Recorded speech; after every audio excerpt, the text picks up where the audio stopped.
This is the Bartholomew Town Podcast. And what's happening, everybody?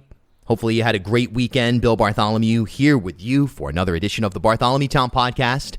And today we're going to talk about something that's one of those issues that's near and dear to my heart, and that is shoreline access here in Rhode Island, something that I've been paying attention to for as long as I can remember, because I grew up down in South County, and I've just experienced some of the most absurd things, both from private individuals and municipalities trying to charge you to get onto the beach and blockading the shoreline. And folks, that's a violation of the Rhode Island Constitution. I mean, we are granted access to our shoreline in the most basic of terms. We are granted access to our shoreline, and it's constitutionally protected. So we see as more and more components of our society become either privatized or directed towards a certain class of individuals, right? And we see this with the housing crisis, obviously, and specifically with the short-term rentals and things of that sort. The widening of inequality. It's not just in terms of cash and income, wage stagnation, things of this sort. It also expands into just access to goods and services, one, but nature. Things that are just so basic and should be widely available for everyone, and should represent, quite frankly, fundamental equity. And there are major efforts underway, and they've been underway for a very long time here in Rhode Island, to thwart shoreline access. So there's been some recent House legislation that went through looking to, improve this situation broadly. And again, that we'll get into the specifics in the episode. It has yet to be, as far as I can tell, it has yet to be assigned any sort of scheduling inside the Senate, and I'm going to speak with Governor McKee when I get a chance to see where he stands on this. But there's been movement, and there's, with that, a continued need for public awareness and public pressure for us to be able to codify and create very specific parameters for access to our shoreline for whatever it may be. You just want to go for a walk on the beach, if you're an angler, whatever it is. That's something that we as a state, come on. We should have universal access without having to be concerned about privatized waterfront properties, rentals. People are advertising on Airbnb like, hey, come stay at this house, pay us $50,000. Well, maybe not that much. Pay us $5,000 a week and you get access to a private beach. Well, there's no such thing, really. So there's a lot of misinformation out there. And I welcome in, once again, for the second time, Conrad Ferla, who joined us last year. You may remember we did another Shoreline Access podcast. He was great. That was a very popular episode, as well as Mike Woods, two advocates in this space. So that's today's episode, and I think you'll enjoy where we go with this. And I think if you have any interest in getting involved in this particular issue at any level, you'll have some takeaways as to where you can start to put pressure. You know what I mean? And hopefully you're able to walk away from this with a little bit more understanding of where things stand in terms of legislative action on this matter. Busy week ahead. We've got a candidate for one of the major offices coming on. When is it? It's going to be tomorrow. We're going to tape it, and I probably will release it on Wednesday, Thursday at the latest. And that's David Siegel, progressive Democratic candidate for Congressional District 2. So been looking forward to this one, kind of get a sense of where he stands. And he's been doing some very interesting fundraising, a lot of national endorsements. Can he present a serious challenge to Seth Magaziner in a Democratic primary? We'll answer that question this week. Later in the month, of course, don't forget, it's Inside Rhode Island Public Health, presented by Commonwealth Care Alliance, bringing uncommon care to Rhode Island, where I'll take a look at major developments in the healthcare space, innovation, so on and so forth. And we have an interesting episode in that series planned for later this month. And it was great to see all of you who came out on Saturday night. I was at a SKU in downtown Providence in the Jewelry District. Great to meet some of you. We had an awesome show. I loved performing in that venue. And again, thanks to all of you that came out. It was great to meet some of you after the show as well. And coming up this week on Saturday, it's PVD Fest. PVD Fest back after a recess due to the pandemic. I'll be performing myself on the Snow Street stage. That's one of the big stages downtown. I'll be on at 2 p.m. with my band, and we've got some special guests. And I look forward to also providing some coverage of PVD Fest here on the podcast. I'll have well, we got some interviews scheduled, and you never know what's going to happen in those scenarios. You know what I mean? You're running around. I'll have my mic, I'll have my phone, and we'll see what happens. See who we catch up with and what kind of storytelling I can bring. But 2 p.m. on Saturday at the Snow Street stage, I'll be performing. It'd be great to see some of you. It'd be great to meet more of you. It's a joy. That's one of my favorite things is when I meet you guys in person, because either I don't know who you are or we've connected on social media, and it's like the actual human being is what I'm interested in. You know what I mean? So it's always a blast. So that's coming up Saturday, June 11th, PVD Fest. I'll meet you downtown. But right now, let's talk about Shoreline Access with Conrad Ferla and Michael Woods here on Bartholomew Town. All right, so today we're talking about something that really was one of our biggest episodes. I don't remember if it was last year or 2 years ago. I think it was last year, talking about Shoreline Access, which is something for me, a lot of you guys know, is a major issue that I've been concerned about pretty much my entire life as someone who's aware of what's going on, growing up in Charlestown and living in Narragansett and Newport at times, and just being horrified by some of the things that I've seen that are seemingly violating the Rhode Island Constitution, but also just ethically bizarre and a lot of times just get these elitist type of mentalities around an issue that it's something that is for all of us. So we have two people who are, I would call them advocates. I think that's the right term, for Shoreline Access. So I guess, gentlemen, if you could each introduce yourself. We know Conrad from our previous episode. Well, I guess we'll start there. What's happening? How you doing? Yeah, my name's Conrad Ferla. Just a dad who wanted to use the beach and noticed that it was getting me harder and harder to use the shore, whether it was the removal of parking or extra fees or a fence going up. Every which way I went, it was getting harder and harder, and it made me angry enough to get involved and do something. And my name is Mike Woods. I, like you said, Bill, am an advocate. I volunteer for a group called Backcountry Hunters and Anglers. We are a North American nonprofit focused on access and opportunity to public lands and waters, primarily for hunting and fishing, but also for all the other fun things that we do on the coast here in Rhode Island. And so I am a Rhode Islander, even though we have a footprint across North America and take on those access and opportunity issues in different ways.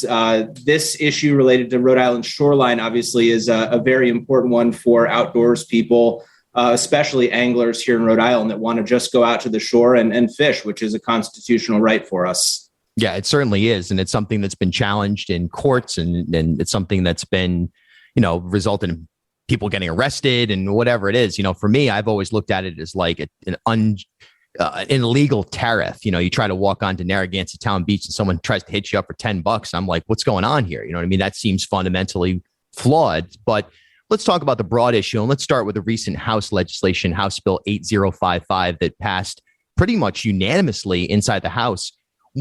Describe that bill, what protections it offers, and where there's still challenges, what's lacking? So, and it did pass unanimously. Every House representative that was on the floor last Thursday when that issue came up on their agenda voted in its support. So there were a couple who were not in attendance or maybe didn't issue a vote for whatever reason, but everybody who issued a vote was in support of the legislation. What it seeks to do is to define an identifiable boundary on the shore, and that boundary is 6 feet from the most recent seaweed line, and protect the rights that are enumerated in the Constitution up to that boundary.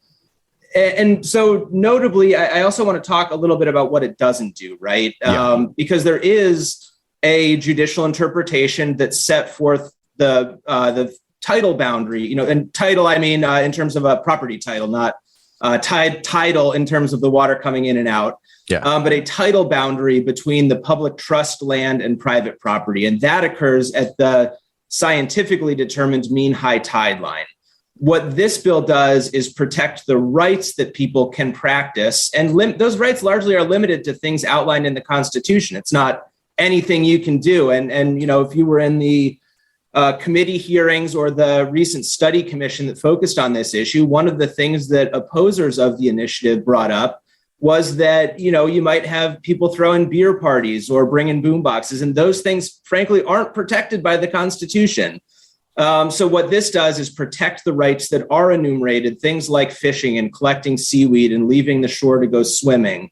And there is language in the Constitution that says not limited to, and that it's important to connect that to historical uses, not anything you could want to do. But those rights would be protected should the bill pass up to that identifiable boundary, which would effectively secure the rights both of the public looking to enjoy constitutional privileges, as well as private property owners who seek to practice their, private property right to exclude, which is something that's important, to our sort of structure of property in North America and the United States. I will also say that there is, regarding, you spoke about the opposition to this is afraid that people are going to come to the beach, drink beer, have parties. There are also municipal laws that says you can't have a fire on the beach. There are municipal ordinances that say you can't drink on the beach. Those things already exist. Yeah. So there's nothing new there. Whatever is illegal before is still illegal. It's just going to be a lot harder for an investor buying waterfront property to come down with a chain and put it across the beach and say, get off my beach, because it never really was their beach. I mean, part of it is, but there's also been a constitutional easement going across the shore since the birth of our nation, and particularly Rhode Island. We have the oldest and strongest case for public trust and constitutional right to use the shoreline more than any other state in the country. It's the oldest. Yeah, it's something we should celebrate and try to codify and make as clear as possible to everybody, because there's a lot of equity issues at play here. And there's just a lot of, it's one of those things that, look, like you said, Mike, there are defined property rights. There are defined things that are inherent to our society. No one's trying to necessarily specifically take that away. But at the same time, you look at Charlestown Beach and, where people are setting up these private beach signs and trying to blockade with sand fencing and snow fencing, rather. It's like, what are you doing? It's completely outrageous. Well, we've built static structures in a dynamic environment, and we're doing, and somehow what we're doing is trying to sustain something that's unsustainable, and inevitably it's going to come into conflict between Rhode Islanders' constitutional right to use the shore and private interests who are looking to make the most amount of money they possibly can make with their Airbnb or whatever that rental property is. Listen, we've lived in peace for centuries of people using the beach. It's recently an issue, and it really became an issue after Sandy, after all the little tiny beach shacks were rebuilt and became mega mansions. Okay. Some of these properties, right? And I truly believe everybody has a right to build what they want on their property. Sure. If it's yours and you can build it, you get a permit, you build it, you live it. But what we've done is we haven't built the proper infrastructure around it. Okay. So if you go down to these beach communities, what used to be little summertime shacks that didn't even have heat, because I mean, you went to URI, right? Sure. Where we were at? Those little shacks that had no heat, and when it was windy, the house moved, and it was $500 a month. That's where you live, right? If you went to URI. Those aren't little beach shacks that blow around anymore. They're mega skyscrapers, right? But we didn't add parking, all right? We didn't build sidewalks. We didn't focus on our rights of ways. And what we've done is incentivized privatizing the shoreline. And there's negative consequences for doing that without building the proper infrastructure. This is why a bill like this is so important, because if we don't start investing in our community, and don't start investing in public infrastructure on the shore, and don't start investing in our constitutional right to walk along the shore, you'll lose it all, and the whole coastline will just be fortified walls of no beach at all. Yeah. So, what a draconian, horrendous thought that is, right? I literally took a boat from the mouth of from Jerusalem. Yep. All right. Came out, went to Point Judith, and then I went back down all the way down to little bit past Moonstone. Yep. And I just want to do it by boat. I've done it a bunch, but I haven't done it in a while. I did it this weekend. It was gorgeous. Mm-hmm. As I went, you could see the hard walls coming up. The whole coastline is becoming fortified. All right. So what used to be maybe 10% fortification is now becoming like 30% fortification. And they're going to keep doing it. And it's going to get worse. And there'll be no sand and there'll be no place to walk. And it'll be nothing but sustaining the unsustainable. And we've got to do something about it. And, this bill, although it doesn't help with the stopping the over fortification of a shore, it does make it easier and hard for Rhode Islanders to use the shore without interruption. And, it makes it harder for those who want to exclude to just kick families off the beach whenever they feel like it. Yeah. Go ahead. I want to dovetail off that, because one thing I think that is really important, and this is going to go beyond the scope of the bill. One thing that's important when we talk about protecting access to natural resources, in this case, it's Rhode Island Shoreline, but this stands for any sort of public lands issue across North America, is that we're fighting to keep that sort of in access to people, right? Because the first step towards losing the battles like Conrad is talking about with fortification or lack of parking is you remove the people from the resource that they might fight for. And this bill is sort of that first step towards keeping Rhode Island's shoreline in the hands of the people, so that when those other issues come up, whether it's in the legislature or in the agencies or in CRMC, which sort of is an agency level decision maker, that there are people that appreciate the resource and are willing to fight those battles sort of down the road. So this is really an important first step that I think is going to dovetail into all of those issues that are mentioned. And there are a tremendous number of issues that, access to Rhode Island shoreline faces, like parking, like fortification and so on. But this is a great first step towards making sure the public maintains a connection with the thing that we're fighting for here. Yeah. And I want to jump into some specific stuff like fire districts, which have been kind of blown up into a more mainstream story over the last year through a lot of different media reports and all that business, if you will. But I also want to talk about the reality of this getting through. I'm going to ask Governor McKee what his thoughts are on this. I have no idea if he's where this sits on his radar screen, but let's talk about the Senate right now. Just a cursory look. I don't see this on any Senate calendars or anything like that. I don't know if there's a co-sponsor. Inform us where this is in terms of getting through the Senate so it can reach the governor's desk. Sure. So the last, and I want to rewind a little bit, because the last 12 or so months, there was a House Legislative Study Commission that was tasked with bringing a recommendation forth on this issue. And that was largely a House effort that was led by Representative Courtrevend and Minority Leader Philippi. And they did a terrific job of bringing all of the interest groups together. The council member or commission members were appointed by the Speaker of the House. And that is what brought us to the House bill that unanimously passed last Thursday. They didn't wrap up their activities, though, and they weren't scheduled to wrap them up until kind of midway through the House session. Which was, I think they published their final report on March 31st, which ultimately is a little, it's quite a ways into both the House and the Senate sort of annual activities. And so that's the reason why the Senate didn't engage on this early on. At this point, having moved through the House and been approved unanimously, that bill, the House bill, will transmit over to the Senate, will be assigned a committee, which is likely to be the Judiciary Committee. And then they will hold sort of what the next steps are. In addition to that, there's no reason why a Senate bill can't be introduced at this point. If you look at the daily introduction, there certainly are, still bills that are trickling in, and they largely require the approval of the Senate president to be introduced after the deadline. So at this point, what the Senate is going to be receiving is a unanimous House bill. There's no question that will be transmitted over. It's already been approved. And they further have the ability to, if they want to, if a senator brings it to the Senate president, to introduce their own bill, which would go through their committee process, or to take up the House's bill and approve that through a committee so that it can be voted on by the entire Senate on the floor and ultimately transmitted to the governor.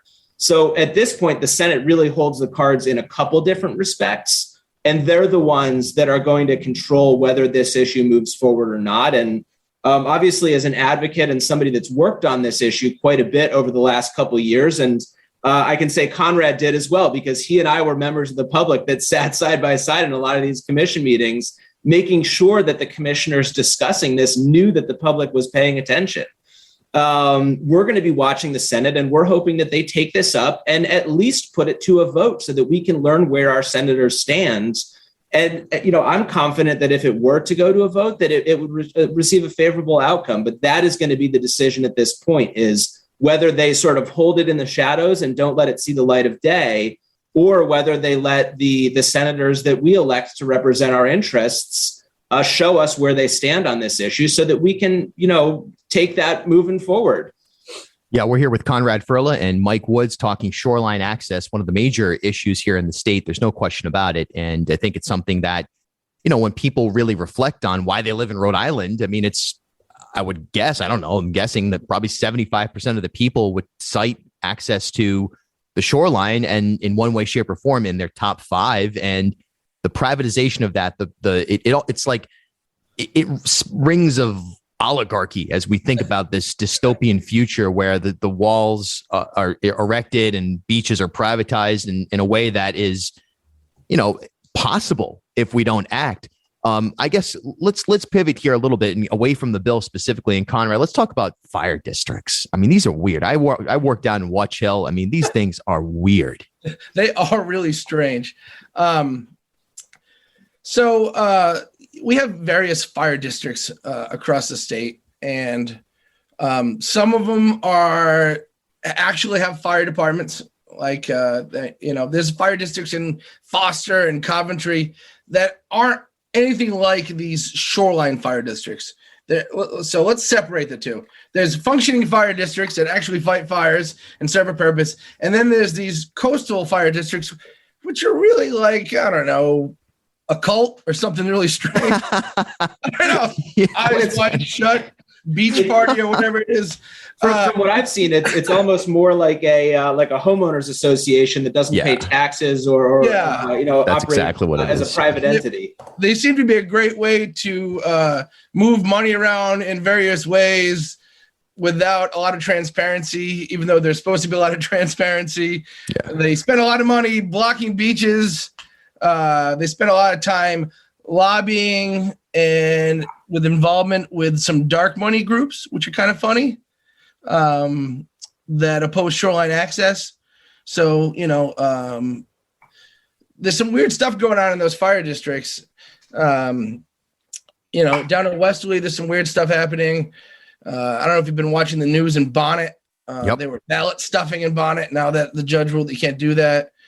There's even been some stuff in Button Woods. Yep. If you're reading the news, there's some weird things happening in Button Woods regarding the shore and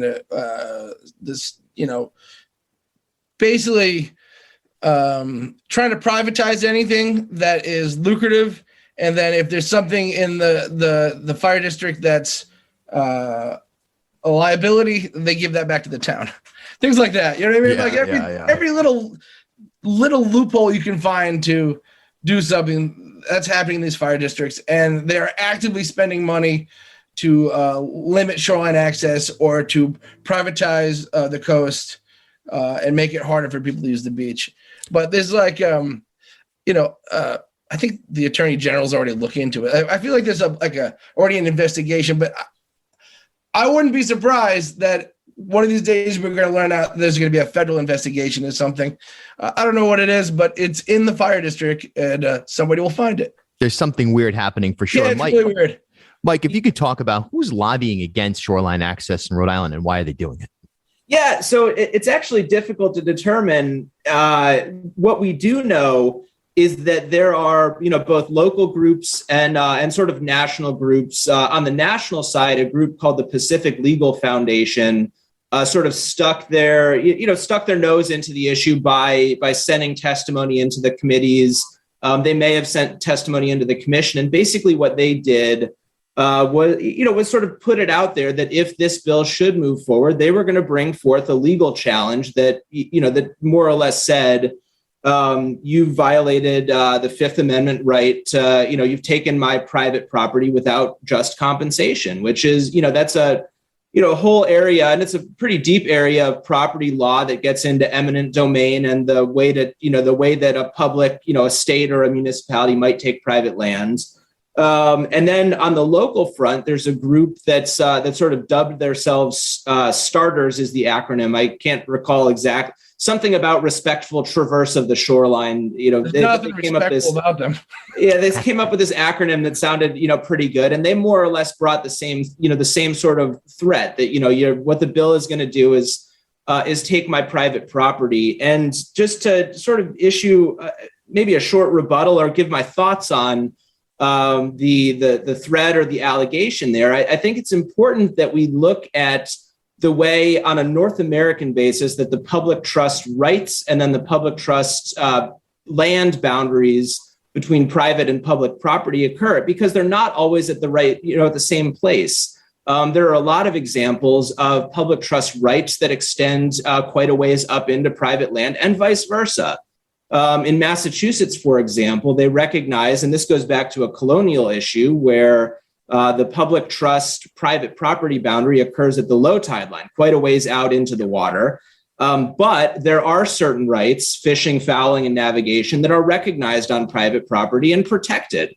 On the flip side, we look at the private property's right, or private property owners' right to wharf out into public trust water. That's a well-recognized right. So these things are fluid and the boundaries aren't necessarily the same. Here in Rhode Island, of course, we're seeking a legislative guidance on where the rights are protected, not to move a boundary or not to redefine the rights that have been in our Constitution since the Royal Charter. And I think to get back to the groups that are opposing this, it's likely that no matter what goes forward, if something goes out, that it's going to be legally challenged, but that the historical framework and the historical protection of those rights is going to be found, such that the private property owner may never have owned that section, those rights that have been historically protected, and therefore there's nothing that could be taken. I feel like I went off on a little bit of a tangent there. Well, that's the point of a podcast, those tangents. Yeah. Conrad. So let's talk about the incentive for lawyers to take this to court, okay? They're lawyers. Of course they're going to take it to court. They want this. Whether it was 6 feet, 10 feet, 2 inches, it doesn't matter. Lobbyists and lawyers love this. Let them sue. They're going to go back and forth. They're going to do regardless. That's how they make, that's the industry that they're in. That's why they're doing it.